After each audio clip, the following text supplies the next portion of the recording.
देखो, हम लोगों ने लास्ट क्लास में कंटिन्यूड प्रोपोर्शन लिखते कैसा है इस पे बातचीत कर ली है ना।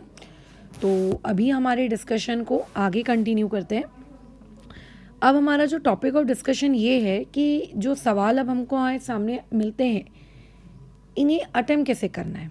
ठीक है, अच्छा खैर, यहाँ बोला जा रहा है which number should be subtracted from 12, 16 and 21 so that resultant numbers are in CP. ठीक है, कि रिजल्टेंट नंबर्स किस में होने चाहिए, सीपी में होने चाहिए। ठीक है, तो बोल रहा है कि व्हाट शुड बी सब्ट्रैक्टेड।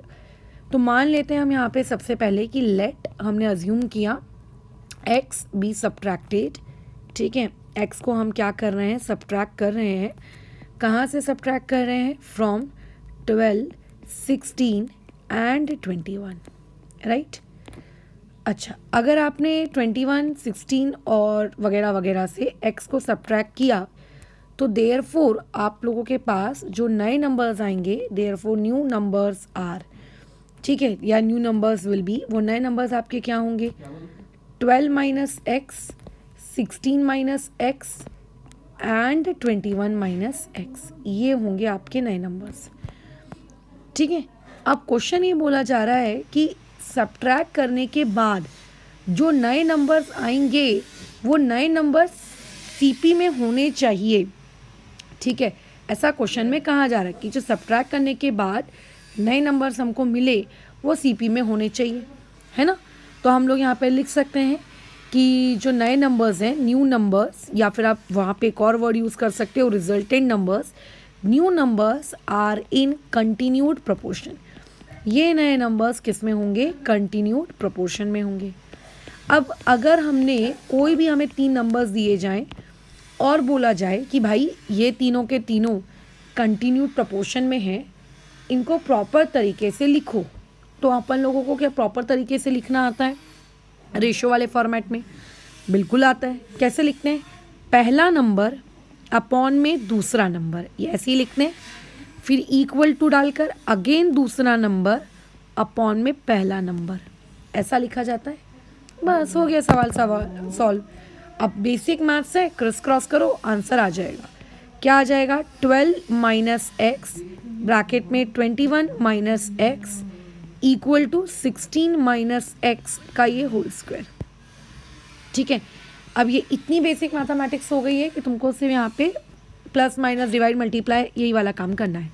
ठीक है, 21 इंटू 10 210, 210 में 42 यानी कि 252। ठीक है, अच्छा माइनस में कितना आ जाएगा, माइनस में आ गया 12x, माइनस में आ गया 21x और यहाँ प्लस में आ गया x का स्क्वायर, इक्वल टू में 16 का स्क्वायर 256। ठीक है, माइनस 32x और यहाँ पे प्लस x स्क्वायर।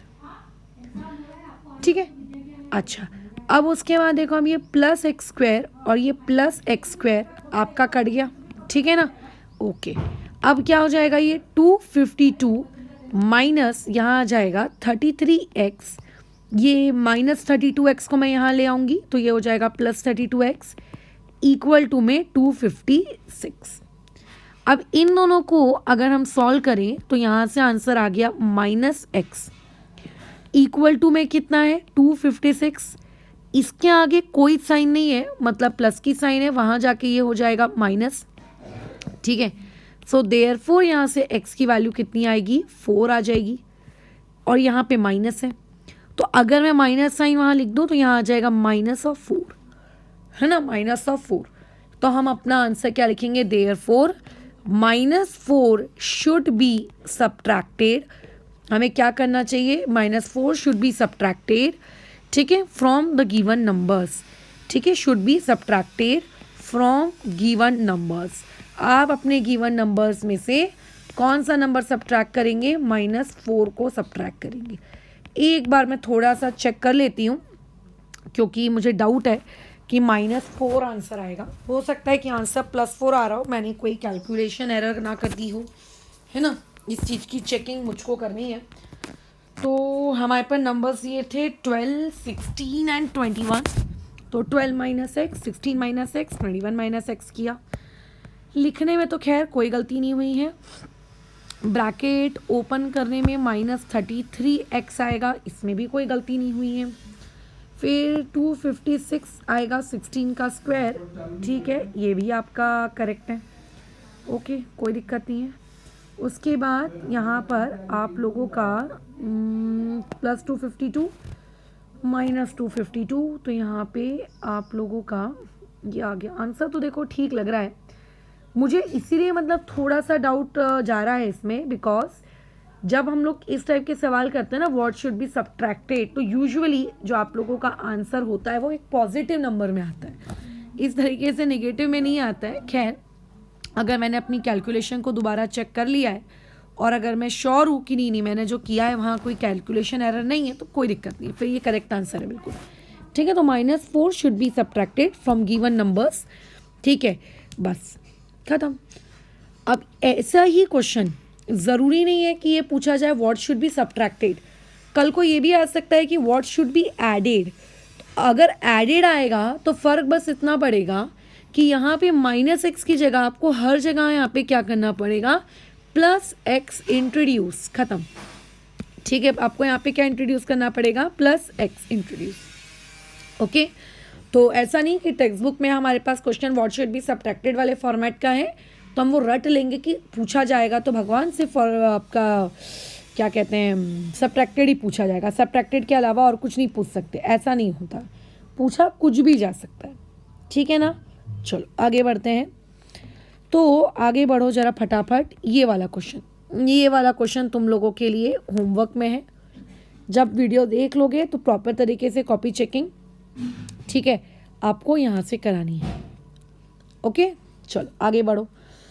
आगे नेक्स्ट सवाल में आते हैं इस एक्सरसाइज का क्वेश्चन नंबर 3। क्वेश्चन नंबर 2 हम लोग ऑलरेडी डिस्कस कर चुके हैं, तो अभी फ़िलहाल हम लोग मूव कर रहे हैं क्वेश्चन नंबर किस में, 3 में। देखो क्वेश्चन नंबर 3 क्या है आप लोगों के पास, 3 numbers are in continued proportion, बोल रहा है कि 3 नंबर्स आपके कंटिन्यूड प्रपोर्शन में रहेंगे, whose मीन proportional is 12। देखो mean proportional is 12, mean proportional is 12 का मतलब ये होता है कि बीच वाला नंबर आपको कितना दिया हुआ है, बीच वाला नंबर आपको कितना दिया हुआ है, बीच वाला नंबर आपको 12 दिया हुआ है। ठीक है, ठीक है, बराबर। उसने आपको बीच वाला जो नंबर है वो बीच वाला नंबर आपको इस बार कितना दिया हुआ है, 12।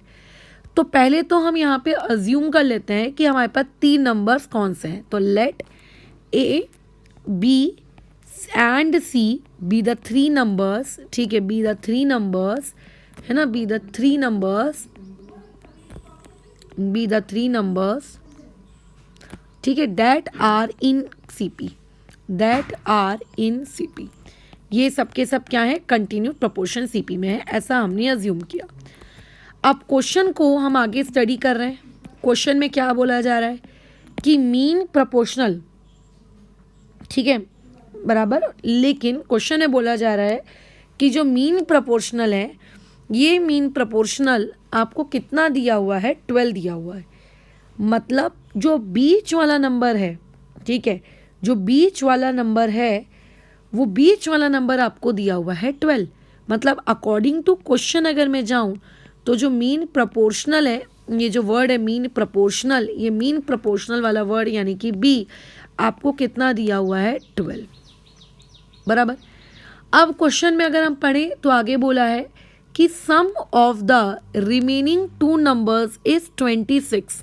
अब जो 2 नंबर्स बच गए, ठीक है, अब जो 2 नंबर्स बच गए उन दोनों नंबर्स का जो सम है, कौन कौन से नंबर्स बच गए, एक ऑब्वियस है कि ए बच गया, है ना, और एक बच गया आपका सी। तो अकॉर्डिंग टू गिवन कंडीशन, या फिर मैं ऐसा भी लिख सकती हूँ अकॉर्डिंग टू गिवन क्वेश्चन, जो भी आप प्रेफर करो, अकॉर्डिंग टू गिवन कंडीशन हम लोगों के पास जो बच गया, दैट बच गया वाला पार्ट यानी कि ए एंड सी, इन दोनों का सम, सम वाला जो वर्ड है ना, थोड़ा सा ध्यान रखना, सम का मतलब होता है एडिशन। ठीक है, सम का मतलब होता है एडिशन। तो ए प्लस सी, इसका एडिशन कितना है, 26। अब आपको वो नंबर्स ढूंढने हैं, अब क्या करें, ठीक है। तो ये हो गया हमारे पास एक इक्वेशन, ये हो गई हमारे पास दूसरी इक्वेशन। अब गाड़ी अटक गई? नहीं, गाड़ी नहीं अटकी, हम कर सकते हैं सॉल्व। कैसे करेंगे? देखो, ये मुझको दिया है a प्लस सी की वैल्यू, मेरे पास यहाँ पे दी हुई है 26 बराबर, ठीक है, ओके, कोई दिक्कत नहीं है। अब मुझे क्वेश्चन में ऐसा बोला गया है कि जिन 3 नंबर्स को लेकर मैंने क्वेश्चन सॉल्व किया है, जिन 3 नंबर्स को लेकर मैंने क्वेश्चन सॉल्व किया है, वो 3 नंबर्स मेरे कंटिन्यूड प्रोपोर्शनल में हैं। जिन 3 नंबर्स को लेकर मैंने क्वेश्चन सॉल्व किया है, वो जो मेरे 3 नंबर्स हैं वो कंटिन्यूड प्रोपोर्शन में, ठीक है। यानी कि मैं यहाँ पे ऐसा लिख सकती हूँ कि हियर आपका a, b, c are in CP, ये लोग क्या है? C कंटिन्यूड प्रोपोर्शन में है, यानी कि CP में। अगर कोई नंबर CP में होता है तो उसको क्या आप रेशियो वाले फॉर्मेट में लिख सकते हो? बिल्कुल लिख सकते हैं। कैसे लिख सकते हैं? a upon b equal to b upon c लिख सकते हो। यानी कि मैं ये लिख सकती हूँ कि AC इक्वल टू b का स्क्वायर, बिल्कुल लिख सकते हो मैडम। अब इक्वेशन नंबर 1 के अकॉर्डिंग b की वैल्यू कितनी है? 12 है। तो जैसे ही मैं b की जगह यहाँ 12 पुट करूँगी तो ये 12 का स्क्वायर आ जाएगा। यहाँ पे हम लोग रीज़न दे सकते हैं, यहाँ पे रीज़न दे सकते हैं फ्रॉम 1। तो 12 का स्क्वायर कितना हो गया? 144। तो यानी कि यहाँ से AC की वैल्यू आ गई मेरे पास, बोलो कितनी? 144। लेकिन मैडम AC की वैल्यू 144 लेकर आपको क्या फ़ायदा मिला? AC की वैल्यू 144 लेकर आपको क्या फ़ायदा मिला? बराबर सोचना पड़ेगा यार, AC की वैल्यू लेकर सही में मुझको क्या फ़ायदा मिला? क्योंकि मैडम आपको तो A ढूंढना था, आपको तो C ढूंढना था, आपको AC थोड़ी ना ढूंढना था। फिर तो अब देखो, इस क्वेश्चन को सॉल्व करेंगे हम लोग। या हमारे पास ये एक इक्वेशन है कि a plus c equal to 26 बराबर। दूसरा हमारे पास आया है AC इक्वल टू 144। तो क्या मैं A की जगह पर 144 डिवाइडेड बाय C ये लिख सकती हूँ क्या? बिल्कुल लिख सकते हो। या फिर आप ऐसा भी लिख सकते थे कि C equal to 144 by A, आपकी मर्जी, आपको जो लिखना है, ठीक है। बट मैंने A equal to 144 by C लिखा। अभी आप जो चैप्टर पढ़ रहे हो वो रेशियो एंड प्रोपोर्शन है। इसके बाद आपका एक और चैप्टर आएगा अलजेब्रा में, जिसमें ये सिखाया जाता है कि इक्वेशंस को सॉल्व कैसे करते हैं। तो उस टाइप का काम जो अभी हम लोग कर रहे हैं, आप 5th चैप्टर में करोगे। कायदे से रेशियो एंड प्रोपोर्शन 5th होना चाहिए था, बट खैर अब क्या कर सकते हैं हम। A की वैल्यू आ गई 144/7। तो हम क्या कर सकते हैं? हम पुट कर सकते हैं A इक्वल टू कितना? 144 upon C in equation number 2। हमारे पास जो इक्वेशन नंबर 2 है, वहाँ पर हमको जहाँ पर भी क्या दिख रहा है? A for apple, A for apple की जगह आप क्या लिख सकते हो? 144 डिवाइड बाय C। तो A plus C equal to 26 है। तो मैं यहाँ पे क्या लिख सकती हूँ? देयरफॉर मेरे पास क्या आ जाएगा? A प्लस C यानी कि 144 upon C plus C equal to कितना? 26। अब मुझको ये सॉल्व करना है। कैसे सॉल्व करेंगे बताओ? कई लोगों को यहाँ पे गाड़ी अटक जाती कि मैडम अब तो हम अटक गए। देखो, कभी भी कोई भी इक्वेशन फ्रैक्शन वाले फॉर्मेट में तो सॉल्व करना ही मत। मतलब डिनोमिनेटर में अगर आपको कभी कुछ दिख जाए तो आपको उसमें सॉल्व करना ही नहीं है। आपको पहले अपना डिनोमिनेटर हटाना है। आपको पहले अपना डिनोमिनेटर हटाना है। अभी यहाँ पे डिनोमिनेटर में क्या दिख रहा है? C। तो डिनोमिनेटर को कैसे हटाएंगे, है ना? तो आप ऐसे हटाएंगे कि आपके पास जो ऊपर आपको इक्वेशन दिख रही है मल्टीप्लाइंग, ठीक है, multiplying above equation by C, आपने उस पूरी इक्वेशन को C से मल्टीप्लाई कर दिया। मतलब जो 144 अपॉन C है उसको भी C से मल्टीप्लाई किया, जो प्लस में C है उसको भी C से मल्टीप्लाई किया, जो में इक्वल टू में 26 है उसको भी C से मल्टीप्लाई किया। ऐसा करने से फ़ायदा क्या हुआ? ये वाला C कट गया। यही तो हम चाहते थे ना कि डिनोमिनेटर हट जाए। हमें मिल गया 144 प्लस C का स्क्वायर इक्वल टू 26C। थोड़ा सा इक्वेशन को रीअरेंज कर लेते हैं तो इस तरीके से इक्वेशन हमारी रीअरेंज हो गई, ये इस तरीके से। अब फिर गाड़ी अटक गई हम लोगों की, मैडम अब कैसे सॉल्व करें? देखो कैसा होता है, चैप्टर्स बहुत ही वेल डिफाइंड होते हैं। ऐसा नहीं होता कि आप जब कोई क्वेश्चन सॉल्व कर रहे हो तो आपके सामने कोई एक ऐसी अजीब सी इक्वेशन आ जाए जिसको आपको सॉल्व कैसे करना है आपको वो ही नहीं पता। ऐसा कभी नहीं होता, ठीक है, ऐसा कभी नहीं होता। तो इसका मतलब अगर आपके आंखों के सामने ये इक्वेशन आई है तो आपने ज़रूर कहीं ना कहीं, ठीक है, इसको सॉल्व करना सीखा होगा। अब मैं बता दूं, इस टाइप की ये जो इक्वेशन आपको दिख रही है ना, ये जो आपको इक्वेशन दिख रही है, ये वाली इक्वेशन जो आपको दिख रही है, इस इक्वेशन की अगर मैं डिग्री पे बातचीत करूं, हमने सेकंड चैप्टर में डिग्री वगैरह निकालना सीखा है ना, डिग्री पे बातचीत करूं तो इसकी डिग्री बराबर बोलो कितनी है, 2। अगर इसकी डिग्री बराबर 2 है इसका मतलब ये कैसी इक्वेशन है, क्वाड्रेटिक इक्वेशन है, बराबर। जिनकी डिग्री 2 होती है उन्हें क्वाड्रेटिक कहते हैं। अब क्वाड्रेटिक इक्वेशंस को सॉल्व करना हमने सीखा है। पहला, एक तो आपने 8th क्लास में सीखा है इनको सॉल्व करना, और दूसरा आपने अभी 9th क्लास में इसको सॉल्व करना सीखा है। अब कई लोगों की याददाश्त कमज़ोर होगी, वो भूल गए होंगे बेचारे, छोटे छोटे प्यारे प्यारे मासूम मासूम बच्चे की मैडम 9th में कहाँ सीखा है। तो 9th क्लास में आप लोगों का जो चैप्टर नंबर 3 है, चैप्टर नंबर 3 की जो लास्ट एक्सरसाइज है, उस लास्ट एक्सरसाइज को आप ओपन करिए। उसका जो क्वेश्चन नंबर 1 है वो यही है।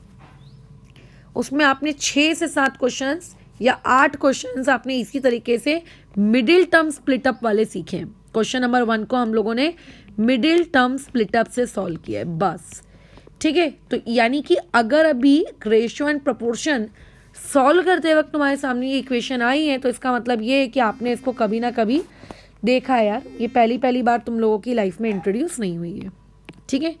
इसका मिडिल टर्म स्प्लिटअप करो, तो मिडिल टर्म स्प्लिटअप करोगे तो कितना हो जाएगा, c²। अच्छा, अब कई लोग ऐसे होंगे जो भूल गए होंगे कि यार मिडिल टर्म स्प्लिटअप कैसे करते हैं। तो मैंने बताया ना, मैं देखो मैं पूरा बता दी हूँ कि 9th क्लास के कौन से चैप्टर की कौन सी एक्सरसाइज का कौन सा क्वेश्चन। पहले उसको रिकॉल करो, जब चीज़ों को रिकॉल करोगे ना तो याद आ जाएगा, ठीक है, बराबर। तो अपन ने इसको रिकॉल किया, ठीक, बढ़िया। रिकॉल करके हमें पता चला इसके फैक्टर्स निकले 18c माइनस 8c प्लस 144। फिर उसके बाद आपको स्टार्टिंग के 2 टर्म्स में से कॉमन निकालना है, पीछे के 2 टर्म्स में से कॉमन निकालना है। तो c कॉमन निकाला, c माइनस 18 माइनस 8 कॉमन निकाला तो आएगा c minus again 18 equal to 0। फिर उसके बाद की नेक्स्ट स्टेप होती है c minus 18 and c minus 8 equal to 0। अब अगर मैं यहाँ से सॉल्व करूँ तो c माइनस 18 ये भी मैं इक्वल टू 0 लिख सकती हूँ, या फिर मैं c माइनस 8 ये भी इक्वल टू 0 लिख सकती हूँ। तो देयरफॉर यहाँ से c की वैल्यू कितनी आ गई, 18 आ गई, और देयरफॉर यहाँ से c की वैल्यू कितनी आ गई, 8 आ गई, ठीक है। ये c की वैल्यू मिली। c की मुझे कितनी वैल्यूज़ मिल गई, c की मुझको 2 वैल्यूज़ मिली, एक 18 और एक 8। तो मैडम हम किस वैल्यू को अपना c माने, आप दोनों वैल्यूज़ को अपना c मानोगे। तो हम यहाँ पे 2 केस बनाएंगे। केस नंबर 1, जब c की वैल्यू हम लोग ले रहे हैं 18, और एक बनाएंगे हम केस नंबर 2 जब हम लोग c की वैल्यू ले रहे हैं 8। अब तुम चाहो तो c की वैल्यू 18 लो या चाहो तुम c की वैल्यू 8 लो, b की वैल्यू में कोई चेंज नहीं आएगा क्योंकि b हमको पहले से क्वेश्चन में दिया हुआ है 12, b 12 ही रहेगा। तो यहाँ पे b की वैल्यू तो 12 थी, 12 है, और दोनों ही केसेस में 12 रहेगी। चेंज होगी a की वैल्यू। क्यों a की वैल्यू क्यों चेंज होगी, वो इसीलिए कि हम लोगों को पता है ये बात, हमने इक्वेशन नंबर 2 में अपनी कॉपी के चेक करो, अभी हमने ये लिखा था कि a plus c equal to 26 होता है। तो अगर तुम c की वैल्यू 18 रखोगे तो पूरा माइनस करने के बाद यहाँ पे a की वैल्यू 8 आएगी, है ना। और अगर मान लेते हैं कि तुमने a प्लस c की वैल्यू को जो है 26 वाली, वहाँ पे अगर a की वैल्यू आपको निकालनी और आपने c की वैल्यू, ठीक है, आपकी कितनी रख ली, 8 रख ली, तो वहाँ से आपके पास a की वैल्यू कितनी आएगी, 18 आ जाएगी, ये इस तरीके से। तो इसका मतलब 2 c की वैल्यूज़ की वजह से आपके पास a की भी कितनी वैल्यूज़ आई, a की भी आपके पास 2 वैल्यूज आई, ठीक है, बस खत्म हो गया क्वेश्चन। अब आपको लास्ट लाइन लिखनी है कि देयरफॉर द नंबर्स आर। अब लास्ट लाइन लिखते वक्त गड़बड़ मत करना। देखो नंबर्स को लिखने का तरीका क्या है, ए कॉमा बी कॉमा सी। तो केस 1 के अकॉर्डिंग ए क्या है 8, बी क्या है 12 और सी क्या है 18। सिर्फ इतना लिख के मत छोड़ देना। इस क्वेश्चन में केस 2 भी है ना, तो केस 2 के अकॉर्डिंग ए क्या है 18, बी क्या है 12, सी क्या है 8। तो ये होगी लास्ट लाइन। तुम अगर ऑब्जर्व करो तो देखो नंबर्स वही आ रहे हैं, बस थोड़ा सा लिखने का तरीका आगे पीछे हो गया है। तो इस टाइप के सवाल को जिसमें आपको ये सम वगैरह दिया रहता है ऐसे सॉल्व करते हैं, ठीक है। एक वैल्यू को दूसरी जगह पुट करना रहता है, फिर क्वाड्रेटिक बनती है, उस क्वाड्रेटिक को स्प्लिट करना रहता है, ये इस तरीके से, ठीक है ना। चलो तो फिर अभी इस डिस्कशन को हम लोग यहाँ पर अभी रोकते हैं। इसके बाद हम लोग नेक्स्ट क्लास में आगे के नए टॉपिक